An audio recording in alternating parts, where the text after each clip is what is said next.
Plus असताना सुद्धा 2 तासामध्ये नॉन स्टॉप त्या ठिकाणी त्यांना आपला रन केलेला आहे। खरंच या नियमित चालणे हा एक चांगल्या प्रकारचा व्यायाम आहे की नियमित चालल्याने भरपूर शुगर बीपी कंट्रोल होतो।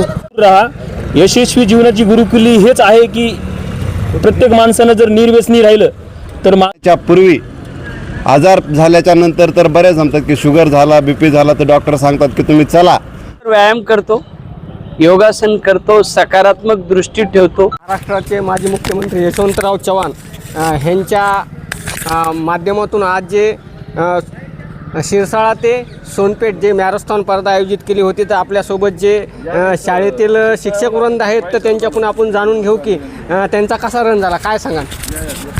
श्री पंडित गुरु पार्टीकर महाविद्यालय शिरसाळा आयोजित यशवंतराव चव्हाण महाराष्ट्राचे माजी मुख्यमंत्री ज्यांचा महाराष्ट्राच्या पुरोगामी विचारसरणीला आणि महाराष्ट्राला पुरोगामी बनविण्यामध्ये एक त्यांचा हातभार आहे आणि त्यांचं स्मरण आणि त्यांच्या विचारांची महाराष्ट्राला ओळख व्हावी याकरिता आम्ही सोनपेठ ते शिरसाळा हाफ मॅरेथॉन म्हणजे पायी या ठिकाणी चलत आलो। त्या शिरसाळ्याहून आम्ही 5:30 वाजता निघालो होतो।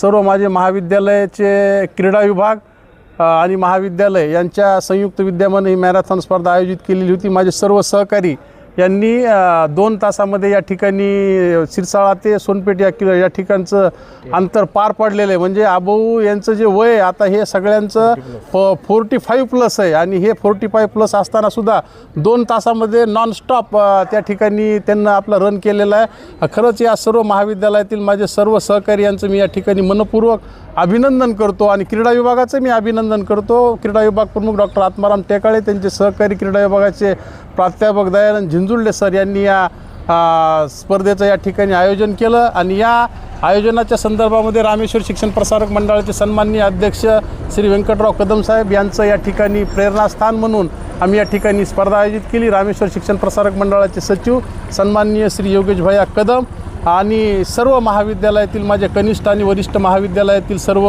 सहकारी यांच्या सर्व माध्यमातून या ठिकाणी ही दौड या ठिकाणी यशस्वी आणि चांगल्या पद्धतीनं झालेली आहे। आणि यामध्ये केवळ म्हणजे शिक्षक नाही तर शिक्षकेतर कर्मचाऱ्यांचा या ठिकाणी फार मोठ्या प्रमाणामध्ये या ठिकाणी सहभाग आहे। आणि सन्माननीय महाविद्यालयाचे प्राचार्य डॉक्टर के पाटील सर यांचं ॲव्हरेज वय आज 65 वर्ष आहे, परंतु 65 वर्ष वय असतानासुद्धा त्यांनी कुठल्याही पद्धतीची या ठिकाणी कच न खाता शिरसाळा ते सोनपेठ या ठिकाणी अंतर त्यांना पार केलेलं आहे। त्यांचंही मी या ठिकाणी मनपूर्वक अभिनंदन करतो। त्यांच्या असलेला जो काही उत्साह आहे वयाच्या 65व्या वर्षापर्यंतचा हा सुद्धा त्या ठिकाणी अतुलनीय आणि गौरवास्पद आहे। आम्ही त्यांचं त्या ठिकाणी प्रेरणास्थान मानून त्यांची जी काही चालण्याची प्रक्रिया आहे किंवा रोज जी निरंतर चालण्याची जी प्रक्रिया आहे ही आदर्श मानून त्या ठिकाणी आमचं महाविद्यालय सन्माननीय महाराष्ट्राचे पुरोगामी विचारसरणीचे श्री यशवंतराव चव्हाण यांच्या विचारांना मी खरंच या ठिकाणी विनम्र अभिवादन करतो। आणि या ठिकाणी MN न्यूजचे जे काही संचालक आहेत महादू नरोटे सर यांनी या ठिकाणी आम्हाला ह्या बाईटच्या माध्यमातून प्रोत्साहित केलं, त्यांचेही मी या ठिकाणी खूप खूप धन्यवाद मानतो। बरं सर, पाहिलं तर काय माहिती का आपली 40 वयाच्या पुढं जर सरकारला लागला तर आता आपण तर आपल्याला वेगवेगळे आजार व्हायला लागणार, शुगर असन बीपी असन असे वेगवेगळे आजार आहेत। पण तुमच्यासोबत जी पूर्ण टीम आली त्यांना कुणाला असा आजार आहे का, काय सांगा? नाही आहे याच्यामध्ये म्हणजे शुगर आहे बीपी आहे, परंतु ही सर्व वातावरण बघून त्यांच्या माध्यमातून असलेली जी काही प्रेरणास्थान ही प्रेरणास्थान म्हणजे या ठिकाणी स्टाफची जी एकी आहे म्हणजे कुठल्याही पद्धतीचं मनामध्ये किंतु परंतु न बाळगता त्या ठिकाणी सर्वांनी म्हणजे हे आजार असतानासुद्धा त्या ठिकाणी अल्पसा हो त्या ठिकाणी प्रयत्न आमचे टेकाळे नाना तर त्यांना शुगर बीपी सगळ्यात अगोदर आले ते या इकडे टेकाळे नाना एक प्रश्न नाही हा शुगर आहे हे ह्या माणसाला तरी हा शिक्षकेतर कर्मचारी आमचा शिपाई माणूस आहे सगळ्यात अगोदर या ठिकाणी आला, त्याचं खूप खूप मी या ठिकाणी अभिनंदन करतो। आणि या ठिकाणी या माध्यमातून मी सर्वांना म्हणजे आज जे काही वातावरणानुसार जे काही आजार निर्माण झालेले आहेत नैसर्गिकरित्या अटॅक येण्याचं प्रमाण असेल किंवा नैसर्गिकरित्या बायपास काय म्हणतात त्याला अँजिओग्राफी अँजिओप्लास्टी हे जे काही प्रकार वाढलेले आहेत हे प्रकार समाजामध्ये फार मोठ्या प्रमाणामध्ये त्या ठिकाणी वाढलेले आहेत। सर्व तरुणाईंना म्हणजे व्यसनाधीनतेपासून आपण दूर राहून अशा पद्धतीचे उपक्रम दैनंदिन पद्धतीने या ठिकाणी राबवायला पाहिजेत असं मला या ठिकाणी म्हणावंसं वाटतं। धन्यवाद। बरं, पाहिलं तर तुम्ही म्हणजे शिरसाळ्याहून येताना एवढ्या ग्रुपमधून तुम्ही पहिल्यांदाच पोहोचलात ह्या ठिकाणी गुलमोहर हॉटेलजवळ तुम्हाला जे पॉईंट दिला होता त्या ठिकाणी मी प्रथम आलो आणि तुमची भेट घेतली. मला काही कळालं नाही की तुम्हीच आहेत म्हणून. तर काय सांगाल, कसा रन झाला तुमचा? एकदम व्यवस्थित झाला. आम्ही नियमित रोज फिरायला जातो. रोज 9 किलोमीटर आम्ही रोज फिरतो. त्याच्यामुळं आज अति उत्साहात आणि आनंदात आम्ही इथपर्यंत हे अंतर सहज पार केलं. बरं सर, पाहिलं तर काय माहिती का, बऱ्याच लोकांना म्हणजे 40च्या पुढं गेलं की काही वेगवेगळे आजार होतात. मग त्या आजारासाठी कोणता व्यायाम केला पाहिजे, काय सांगाल का? नाही, ह्याच्याविषयी मला काही एवढी माहिती नाही आहे. पण नाही, असं बोललं जातं की रनिंग केल्यानंतर नियमित चालणं हा एक चांगल्या प्रकारचा व्यायाम आहे की नियमित चालल्यानं भरपूर शुगर BP कंट्रोल होतो आणि माणूस सुदृढ राहतो. तुम्ही काय सांगाल? मी सांगू इच्छितो आजच्या नवीन युवकांना की प्रत्येकाने आपल्या आरोग्याची काळजी घ्या. गुटखा, मद्यप्राशन या सवयीपासून दूर राहा. आरोग्य खूप महत्त्वाचं आहे. जर तुम्ही नियमित सायकलिंग, वॉकिंग आणि स्विमिंग केली तर तुम्हाला कसल्याही प्रकारचा रोग होणार नाही. तुमचं शरीर सदृढ राहील. व मी एकच सांगू इच्छितो की वाईट सवयीपासून दूर राहा. यशस्वी जीवनाची गुरुकिल्ली हेच आहे की प्रत्येक माणसानं जर निर्व्यसनी राहिलं तर माणूस मानसिकरित्या बी चांगला राहील और शारीरिकरित्या पण चांगला राहील. एवढंच मी नवयुवकांना सांगू इच्छितो. पाहिलं तुम्ही, महाराष्ट्राचे माजी मुख्यमंत्री यशवंतराव चव्हाण यांच्या माध्यमातून शिरसाळ्याहून ते सोनपेठ मॅरेथॉन स्पर्धा सर्व शिक्षक वृंदांनी ती आयोजित केली होती. तर आज त्यांचा जे टप्पा होता ह्या ठिकाणी सोनपेठला ते येऊन पोहोचलेत.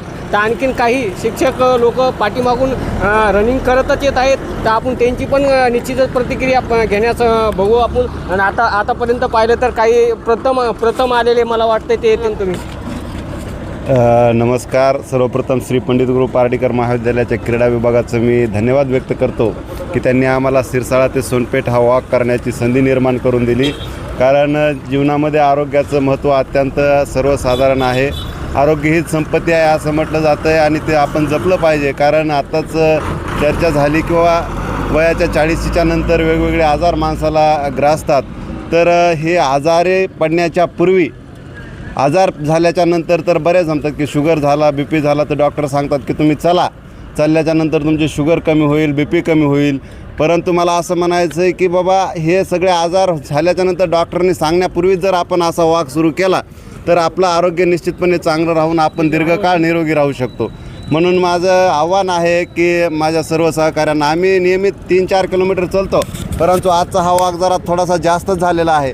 पण तरीही नियमित जर समजा हा सराव केला तर आपलं आरोग्य सुदृढ राहण्यासाठी मदत होणार आहे. आता चालण्याचा व्यायाम हा अत्यंत महत्त्वाचा आहे. याच्यासाठी सांगितलं जातं की आपल्या ह्या ज्या काही पिंढऱ्या आहेत, पिंढऱ्या ह्याला दुसरा हार्ट असं समजलं जातं आहे आणि ज्यांच्या पिंढऱ्या मजबूत असतात त्यांचं हार्ट मजबूत असतं. त्याच्यामुळं जे आज हृदयविकाराचे जे काही वेगवेगळे आजार सध्या समाजामध्ये फोफावत आहेत, जर वॉकिंगचं प्रमाण वाढलं तर निश्चितपणे हा आजार कमी होऊ शकतो. असा आज तुम्ही जे काय वॉक केलेला आहे हा वॉक तुम्ही नियमितपणे करावा आणि आपलं आरोग्य जपावं असं मी सर्वांना विनंती करतो. सर, पाहिलं तर काय माहिती आहे का, वर्षामध्ये 365 दिवस येतात. 365 दिवसामध्ये पाहिलं तर एकांदी स्पर्धा तुम्ही आहे ना आयोजित करता, बरोबर का? म्हणजे ज्या दिवशी स्पर्धा आहे त्या दिवशी तुम्ही रनिंग करता का, असा म्हणजे 365 दिवसामध्ये करता का नाही, काय? बरोबर आहे. कारण बऱ्याचशा वेळेस असं होतं की काहीतरी ऑकेजन असेल तर माणसं तो सण उत्सव किंवा स्पर्धा पार करतात. परंतु नुसतं स्पर्धेपुरतं आमचं आयोजन हे फक्त स्पर्धेपुरतं नाही तर नियमितपणे व्यायाम व्हावा आणि नियमितपणे वॉकिंग करावी, याच्यासाठी प्रेरणा मिळावी म्हणून हा इव्हेंट ठेवलेला आहे. केवळ इव्हेंट करण्यासाठी नाही तर नियमितपणे व्यायाम करून आरोग्य सुधारण्यासाठी हा इव्हेंट ठेवण्यात आलेला आहे. व्यायाम करतो, योगासन करतो, सकारात्मक दृष्टी ठेवतो, मनामध्ये डोक्यामध्ये कोणतीही घाण साचू देत नाही, चुकीचं काही करत नाही. काही तुम्हाला आजार वगैरे आहे का? मला कोणताही आजार नाही, फक्त रोज चालणे हाच आजार आहे. काय सांगा इतर तरुण विद्यार्थ्याला तुमच्या शाळेतील? रेग्युलर व्यायाम करा, आहार घ्या, सकारात्मक दृष्टी ठेवा आणि आयुष्याचा आनंद घ्या. जर पाहिलं तर आता तुम्ही तुमच्या चेहऱ्याकडे पाहिलं तर असं वाटत नाही की तुम्ही 65 वयाचे असतात. निश्चितच मला वाटलं जास्त काय नाही, तुम्ही 35 वयाचे असतात असं वाटतंय आम्हाला. तर काय सांगा ना, एवढं तुमचं शरीर प्रकृती एवढी चांगली मजबूत ठेवली तुम्ही, मित्रांना काय सांगा? काही नाही, नियमित व्यायाम करा, योगाभ्यासाची सवय लावा, प्राणायामाचा सराव करा. चुकीच्या गोष्टीचं समर्थन करू नका, चांगल्या गोष्टीचं समर्थन करा. आणि आहारामध्ये सकस पदार्थांचा वापर करा. रनिंग केल्याने जवळपास किती आजार आपल्या शरीरातले मुक्त होतात काय सांगा? मला त्याविषयी फारसं माहीत नाही. रनिंग केल्याने शरीरातला कॉन्फिडन्स वाढतो का? रनिंग केल्याने शरीरातला कॉन्फिडन्स वाढतो. HbA1c म्हणजे जी डायबिटीजची हायर टेस्ट मानली जाते ती कमी होते, कोलेस्ट्रॉल कमी होतं आणि शरीरावर तेजस्वीपणा जाणवतो.